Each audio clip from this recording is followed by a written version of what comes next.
മെറ്റയിലും Google ആഡ്സിലും spend ചെയ്യാതെ തന്നെ നിങ്ങളെ ബിസിനസ്സിന് ഗ്രോത്ത് ഉണ്ടാക്കണം എന്നുണ്ടെങ്കിൽ നിങ്ങൾക്ക് ഗ്രോത്ത് ഹാക്കിംഗ് മെത്തേഡ് അറിഞ്ഞിരിക്കണം. അതിൽ ഒന്നാമത്തെ യൂട്യൂബ് ഷോർട്സിലും റീലിലും ക്യാച്ച് ആയിട്ടുള്ള ഷെയറബിൾ ആയിട്ടുള്ള കണ്ടന്റ് ക്രിയേറ്റ് ചെയ്തുകൊണ്ടേയിരിക്കുക എന്നുള്ളതാണ്. അതിൽ 2 SEO നല്ല രീതിയിൽ ചെയ്യുക. മൂന്നാമത്തെ കസ്റ്റമേഴ്സിനെ കൊളാബ് ചെയ്ത് UGC കോണ്ടന്റുകൾ ചെയ്യുക.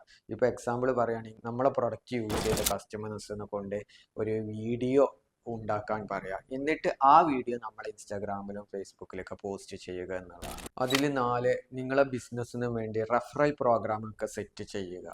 അതിൽ 5-മത്തെ നിങ്ങളെ ബിസിനസ്സിന് വേണ്ടി കമ്മ്യൂണിറ്റി ബിൽഡ് ചെയ്യുക. 6 ഫ്രീ ആയിട്ട് പ്രൊഡക്റ്റുകൾ കൊടുത്ത് നമ്മളെ പ്രൊഡക്റ്റിലും സർവീസിലും കസ്റ്റമേഴ്സിനെ ട്രസ്റ്റ് ചെയ്യിപ്പിച്ചിട്ട് നമ്മളെ പേബിൾ കസ്റ്റമറാക്കി മാറ്റുക. ഇതിനാണ് ഫ്രീ ബീസ് എന്ന് പറയുന്നത്. 7 പാർട്ണർഷിപ്പ് കൊളാബറേഷൻ ചെയ്യുക എന്നുള്ളത്.